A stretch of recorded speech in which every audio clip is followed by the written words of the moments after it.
All right. Hi, TC in the Hello, house. hello. Oh, it is such an honor to have you and interview you and to have you on our platform. It is just going to be amazing to hear what you're currently journeying. Yeah. And yeah. Obviously. Yeah, glad to be here. So excited. Good to be here with you lovely ladies. So good. Oh, good. So obviously Ads and I got to hear a little bit about your story and so inspired by it, your journey with your amazing and infertility. And it's really incredible to hear from a male perspective. And obviously we'll delve into that, but privileged to have you here. And thank you so much for opening up to us and I guess inviting us, the Human As community, onto this journey with you guys. So yeah, I guess to give everyone a little bit of context, why don't you kind of give us a little bit of a snapshot of the last couple of years for you guys? Yeah, cool. So me and my wife Jo have been married now for just over 6 years, and in 2015 we had been kind of trying to start having kids, but it's kind of like, oh, we'll just kind of give it a go, but weren't really like full on like serious or anything like that. And then I think one particular day, Jo started feeling like just really, really unwell. She was actually doing uni at the time. Ended up going to see her doctor, and obviously they went through the normal test they did and then did a pregnancy test. They quickly found out that she was pregnant, but because of the pain and kind of the bleeding and stuff that was taking place, they figured that it would probably be a miscarriage. And so like I remember getting the call from Jo. She's telling me in one moment that that they said she's pregnant, but at the same time they're saying it's potentially a miscarriage. But because she was in so much pain, so much so that like they were going, okay, cool, there could be some further complications. She had to be rushed off to Auckland Hospital, which is where I ended up meeting her there. Wow. The doctors did the test that they were doing, and like they kind of looked calm on the surface, but like you could just kind of tell something else was going on. Turns out that Jo had what they call an ectopic pregnancy, but the concerning thing is that it had burst, and generally when that happens, like it's pretty dangerous, and was a massive risk of her bleeding out. So they rushed her off to the theater to do emergency life-saving surgery in that moment, which was kind of like a bit scary. It's like took like about 4 hours and stuff, and I'm just kind of sitting in this room kind of nervously waiting. But that was kind of like the first like, oh, okay, cool, this is potentially not how we expected it to go, because the surgery actually they took out her left fallopian tube, which doesn't make it impossible to have kids, but just makes it a little bit harder. And so I guess our journey in terms of like just fertility and having kids didn't start off at the like kind of best sort of foot. And so then in 2016 we then found out again that Jo was pregnant. This time we went to the hospital, to the doctor, like really early on, because I guess when you've kind of experienced something like that, you want to kind of make sure you're like on top of it and kind of know what's kind of going on.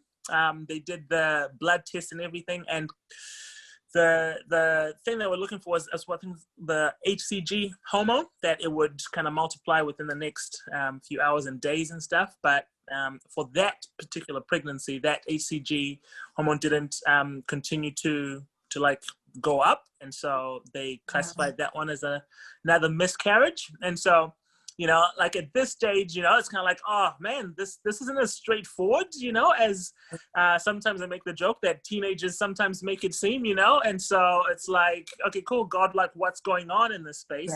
But we continued on the journey in faith and trying to believe for kids. And then in 2018 we found out that Jo was pregnant again. And I guess at this stage, you're kind of going, all right, cool, we've kind of done this drill. We know, like how it goes. So in the first little season, we're not going to get our hopes up too high, which is kind of a weird thing, because it's like, I want to have faith, but at the same time, I want to protect myself. Anyway, we went and did all the tests and stuff. And this time it turned out that the HCG hormone was actually tripling, was doing what it's supposed to do. And I remember we had this moment of celebration as we kind of like, okay, cool, like it seems like it's happening. In the next coming weeks, we were actually starting to talk about, hey, what's it going to look like as we tell people, getting really excited. And then one night when Jo was actually just holding like a leaders thing for some girls that she was doing life with, started to get a like some pain again as well. And this time I was actually kind of like in the pancreas kind of area, so that was kind of weird as well. They went and did some tests and it immediately didn't think it was a miscarriage, but then a little while later they told us that it was. And that one kind of took the wind out the sails, and as people would say. And it was really tough. And so fast forward now to 2020, we still have so much faith that this is a miracle that we're believing for, and that God is going to work in our lives, but we're still doing the journey of believing to be parents. Oh my, so it's crazy because you're still in this journey. We hear so many stories of people who have walked something and come out of it and got healing, or seen their dream come about. But the difference here is you're still walking it, and you're living it every single day. And I just wonder, from a male's point of view, I mean, the woman goes through things physically and emotionally, and her body may seem to her like it's kind of what's going on. It's not working how it's supposed to all happen. And we probably would internalize that as our body. But as a male, you're physically not experiencing that. So how was that feeling? How were you processing it? I mean, it's a hard one, because most problems or issues that maybe can come along, you're hoping that you can just fix. This both 3 times with the miscarriages, like honestly, there's nothing that I could fix. There's nothing that I could kind of do in the immediate that could make the situation maybe better. And maybe I guess I felt a sense of powerlessness at times. I'm supposed to be her man, her protector, and here she is, she's in pain. And as you've already like elaborated on, there's so much going on for Jo herself. And so like for me, I found it like really, really hard, because like I'd kind of go into kind of like really like fix it mode in a sense. But to be honest, what Jo really needed was like me to be present as well, like emotionally, which I think over the journey that we've walked has then been a process of kind of like really learning like how to do that, and learn how to be that support for her, and not just do what I think is needed, sort of thing. And what about, I guess with the situation, it's like you guys are 6 years, into it, down the track, and obviously you've gone the emotions up and down, and it feels like, you talk about it in obviously the years, and it doesn't feel, in the seasons, it's like years is a long time of feeling. Long time. A long time. I guess, you, as Abs was saying, your miracle is still in motion. It hasn't come to as of yet, and in Jesus' name it totally will, and we're believing and we're praying for you guys in that season. But I guess for you guys and for your journey, where has kind of the pivot happened, or has there been a shift in your mind where you've gone, okay, this is our journey, this is where we're at, but we're not going to let this define us? And I guess talk through that with us. Totally. And I think for me, especially like after that, the 3rd miscarriage, I think I probably was in a really hard place, where it's like, okay, cool, that one like really was a kick in the gut. And so I needed to actually really ask some big questions, and probably ask myself a really confronting question, which potentially is quite scary, because like my faith is a big part of who I am, and trusting in Jesus. But I actually went and I was like, okay, cool, God, if you never did anything for me from this point on, like, and even asking the question, like, God, if we were never able to be parents for the rest, of our lives, like such a hard thing to even contemplate. But I needed to ask myself that question. It's like, okay, cool, would I still trust you, God? And that journey led me to start going, okay, cool, like what is what is the most important thing in my life? And as I started to process that, I was like, actually, Jesus, the fact that you died for me, the fact that you saved me, my salvation, that my eternity is secure in who you are beyond this life. Like, if I don't find meaning and joy in that first and foremost, then I actually don't know if I've got the strength to do this journey like long term. And so for me, I had to return back to what I think is the most safest place, and knowing that, okay, cool, things around me might not look like how I want them to look, but I need to actually engage with the fact that Jesus Christ, he actually is my rock, he is my foundation. Wow. Because I think for a lot of people, when tough times come and things like this come around you, like, I think we're all looking for some level of safety. And when we look for some level of safety, that sometimes is not the most helpful thing, because it's kind of maybe in a relationship that's not healthy, it's in a substance that's not healthy, it's in an addiction that's not healthy. And so, like, for me, I needed to go, okay, cool, that's not going to sustain me. And so I need something that's real, because while maybe there could be a safety blanket for a season, it's like, okay, cool, Jesus, are you real for me? And that's potentially the pivot point for me, because when I discovered that actually this relationship like is enough for me and is more than enough, I think it unlocked purpose to a greater degree of how we're now able to walk out this journey in this season, because I'm no longer stuck to what I don't have, but I can actually go, okay, cool, my life still has meaning in this season because I have a God that's walking with me in the not yet, in a sense. And it's just staying true to, it's so good. I guess what I'm saying is, it's so amazing that we have that hope, and that's the cool thing about faith is we know that there's someone bigger doing something bigger than 100%. Us, and that has a plan. And I pray that if there's anybody that's listening right now, if there's one thing that you can take away, it's to know that, one, you're never alone, and that there is like such a plan for your life and such a purpose for your life, and knowing that. So I think in this season that you guys are in right now, in this journey, in this hardship, you would say, I mean, your desire is to have a kid. If there was an opportunity to have a kid or walk the hard journey, you told me you're going to take the kids.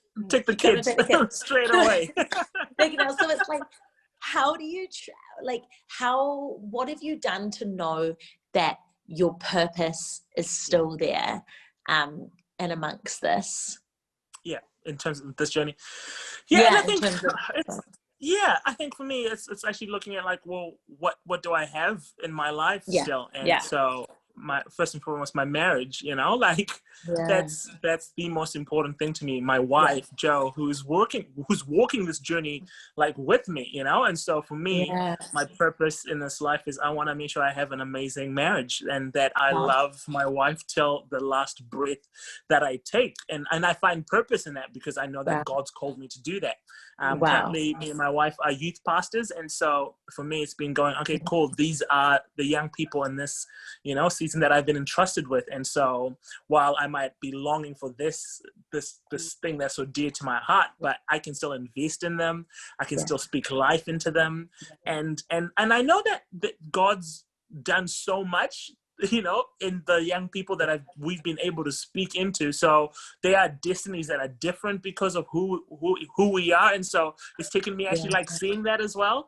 But also it's in terms of our story, one of the biggest things, even in sharing it in this season, has been about letting people know that you can actually have joy in the midst of journeying through some hard stuff, and not just that like cheesy Christian like like God is good. He is, but sometimes when people say it, it's just like, hey, look, come on now, like it doesn't feel like genuine, but like there's a genuine joy you can have when you actually choose to process the hard things where they belong, but also choose to look at life with a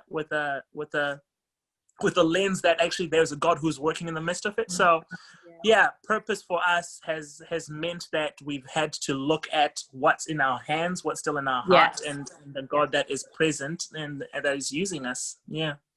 Because we were saying before, it's so important to laugh when you want to laugh, and be happy when you feel happy, because sometimes when we're in a space where around us is not fab, totally. when we feel that joy, we're like, we laugh and then we shut down because we're like, oh, I shouldn't really be happy, I should be sad because this is what I'm going through. But actually it's important to enjoy the little moments, you know. 100%. Yeah, I mean, like for me and Joe, it's so funny that you say that. After the ectopic pregnancy, we were home and she was recovering, and I remember we were sitting on the couch and we were watching YouTube, and I think we probably had some worship playing in the background, but it was such a beautiful moment because, I don't know, one of us probably said something funny or silly. That's kind of our relationship, and it was this weird thing where it's like, okay, cool, we're dealing with this really heavy situation, but like there are some core things to who we are in terms of why we fell in love, how we got together, that we actually just enjoy each other's company. And I remember like Joe starting to laugh, but like it was this weird thing where she still had kind of the stitches and the pain, so like she couldn't like laugh out loud because it was a little bit sore, but you know, she was trying to hold it back. And I think we kind of found ourselves in this point where it was a sign of a God who was with us, and it's like, no, actually, you know what, like it's hard, but doesn't mean that we can't find like God's joy in it, you know, that we're not, you know, going like, oh, this is just like, we're just gonna like put our heads down, but actually, okay, cool, God, like when it's time to have hard conversations, we'll have hard conversations, but man, I want to laugh, man, and if it means you get a little bit of pain in the sky, it's like, you know what, it was worth it.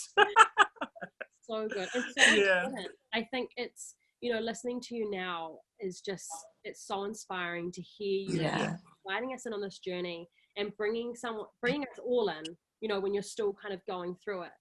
And I, you know, it's quite a big topic.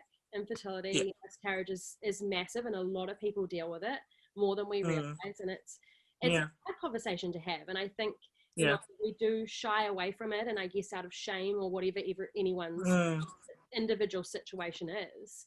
Totally. Whether it's a cultural thing or whatever. So I guess for you, what's that like been for you, that journey of like coming to a point where you guys are like, okay, this is it, and we're gonna run with it, and we're gonna share, and we're gonna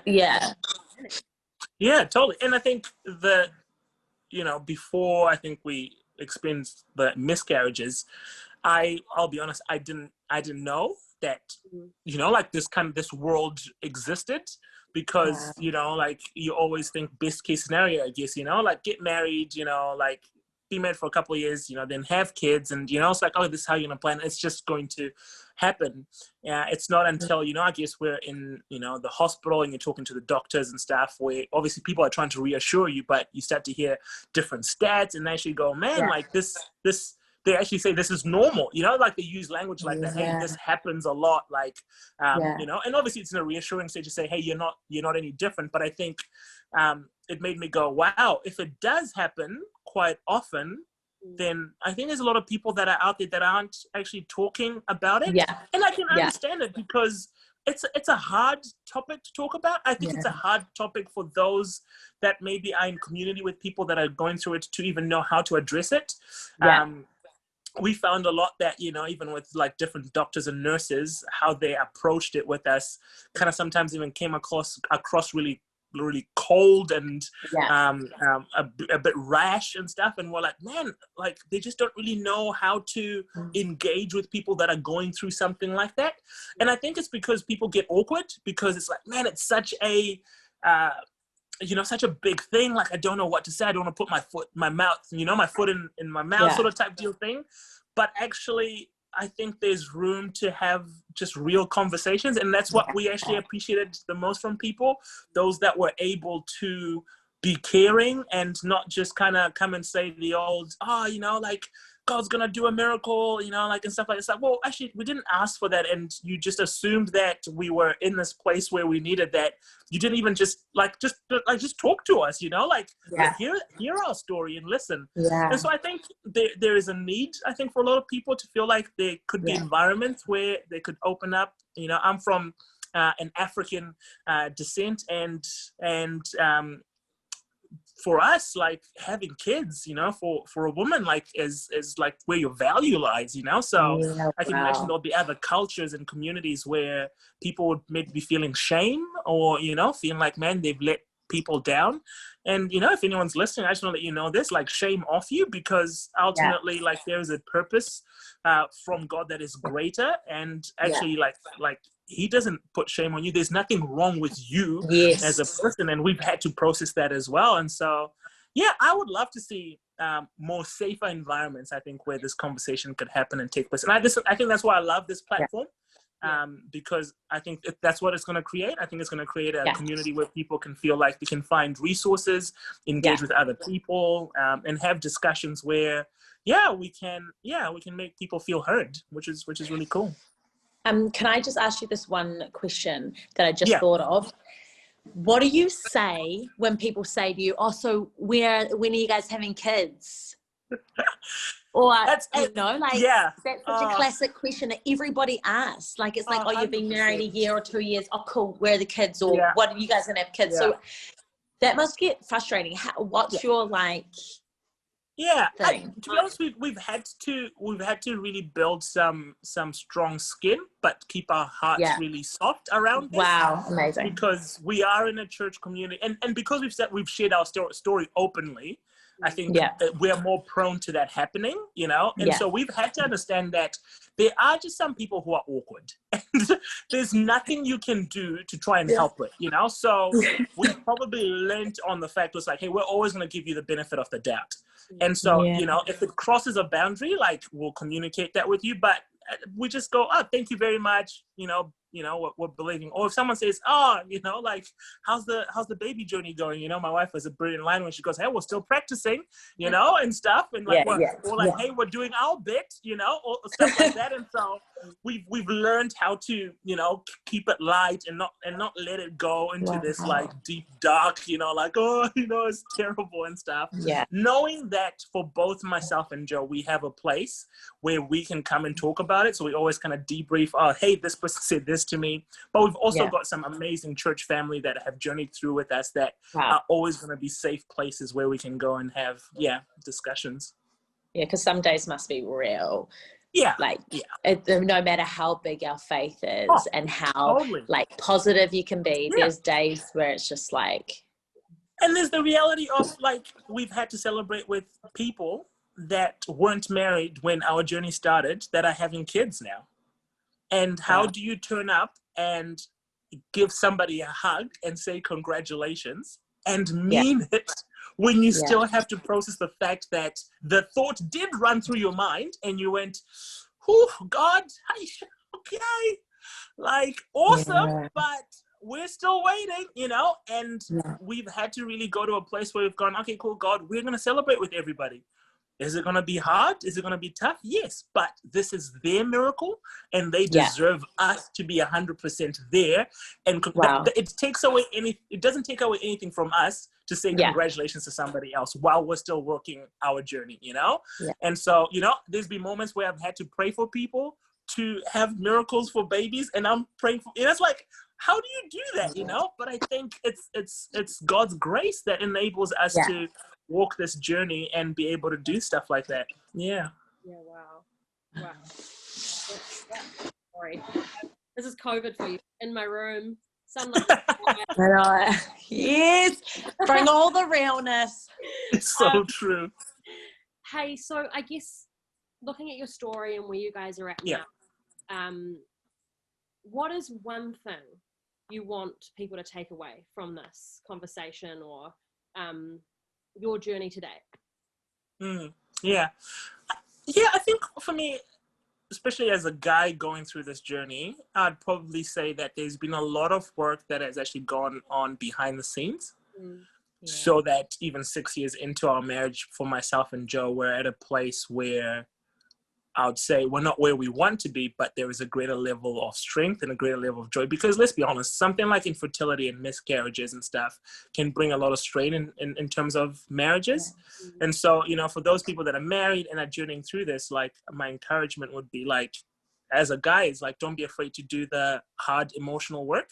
You know, there've been seasons where I've had to go and do, you know, some counseling on a personal level, but there's been seasons where I've had to go, and myself and Joe have had to have counseling together. And, you know, I've sat there and have had to like open up about, you know, stuff within myself that, you know, has been really hard. And, you know, I've had to hear Joe, you know, like really express maybe how my actions make her feel. And I can understand why people can shy away from environments like that, because it can feel really scary. It can feel really confronting, you know, but the truth of it is it's actually a really good place of healing.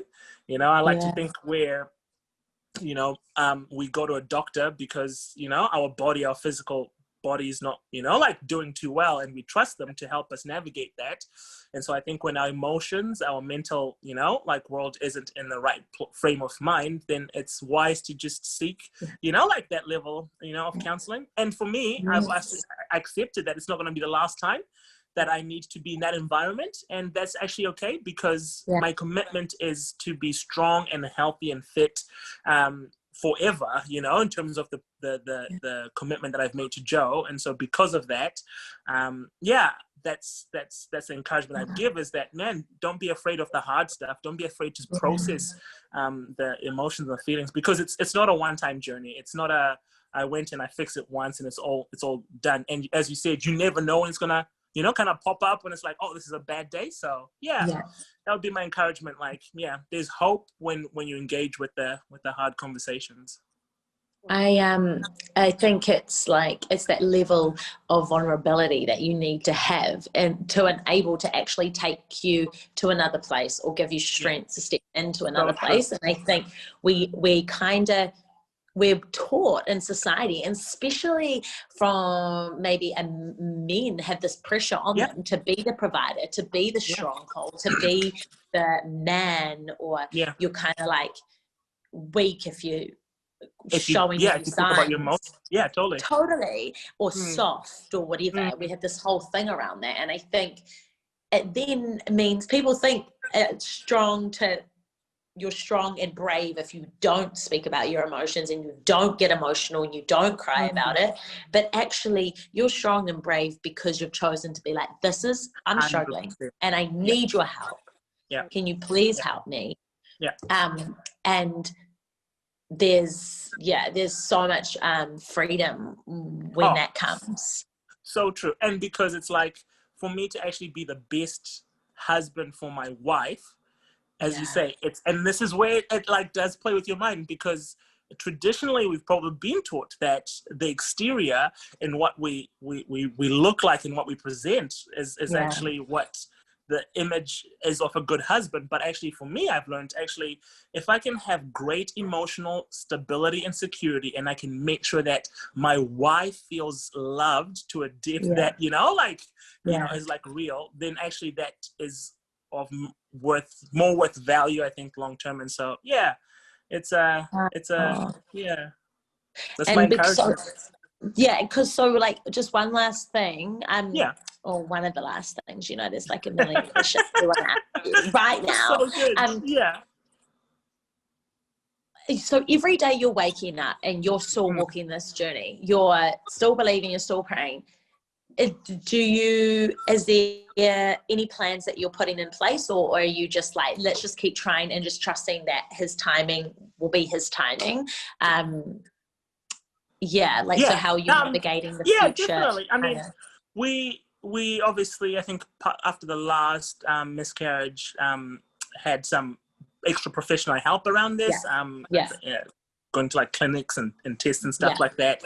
And so we're kind of going down that route. And to be honest, for us, as I mentioned, like the last one was pretty, you know, like was pretty real and raw. And so, like, I guess we just kind of gave ourselves the room to breathe.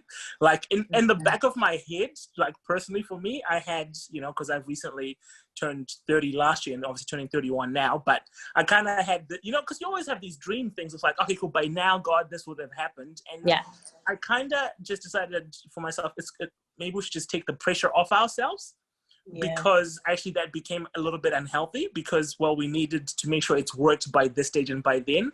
But actually, if we're fully trusting that God's in control, then then I think he's okay with us actually being in a healthy place emotionally first, so that we can actually do this journey well. Yeah.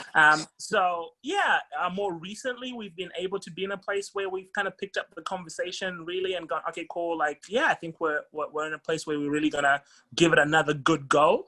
But yeah, it's been us actually communicating where each one of us is at. And yeah, there's been conversations at dinner tables, just the two of us, where there's been tears. Sometimes it's felt like it's not been resolved yet. But the commitment has been that we're just going to keep talking, keep getting on the same page. And ultimately, we do trust God. And so even, my prayer would be, even in this moment where we're not really like going for it, I know God's still able to do a miracle, because that's just who he is. So there's always hope. There's always like, okay, cool, God, I'm ready for a surprise. You know what I mean? Like, I'm ready for something to just come from left field. But I think there's also a reality that, hey, we're going to steward what we can in terms of what he's entrusted and put in our hands, and use the resources that we have to see what we can do in this space as well. So good. Yeah. So good. So amazing. So in all of this, I feel we need to meet Joe. Yes, indeed. We need to meet Joe. We need to meet Joe. Yeah. I'll make some space. Come. Oh, Joe. Here she is. Oh. I love your face. Oh my goodness. Okay. Yeah. It is good. We're doing well. You speak with like such an honor of your wife, like such a just like a calmness about you, and I think in your vulnerability you lead really well with your wife, and that's so amazing to see, because women need that. As a woman myself, I crave that from my husband, and you're doing a really amazing job. And Joe, you're a queen. You're actually a queen. So good. So amazing. For you guys, obviously, the Human As community, with our interviews, we like to reach out and just say a massive thank you to someone in your journey that has helped you. I know there's obviously so many that you probably have in your corner. But yeah, just a time to honor that person that's really kind of been there with you guys through this. Good. Yeah. Well, we would love to honor Scott Thornton. He is our pastor. He's been TZ's mentor for like 10 years now, friend, and he's the one who waited with TC while I was in surgery. He's the one who had countless conversations with, who would pray with us, would draw out the gold in us, speak life over us, and just couldn't imagine doing the journey without him in our corner. Yeah, we love you, Scott. Oh, good. Thanks, Scott. That's amazing. Scott, we love you. Yeah, we love you. We love you. I've never met you, but we love you. Because you know why we love people like Scott is because I guess us, by thanking people, we want to encourage people to be that person of help, and to know that we need help, and also we need to be of someone that can help. Because like you guys, there's always someone that needs to stand in the waiting room with us. And I hope that the rest of the people that are watching us in our Human As community, that we're all praying for you guys. And we will see this happen for you guys in his timing. And there's no B plan for him. So I'm praying the A plan over you guys. And it's going to be worth it. And all that you guys are doing in between that. So we love you. And Joe, we're going to get you on, aren't we, Em? Yes, we absolutely are. So good. We're going to get you out. Can't wait. All right. Well, my side of the story. Episode number 2. Let's go. Done.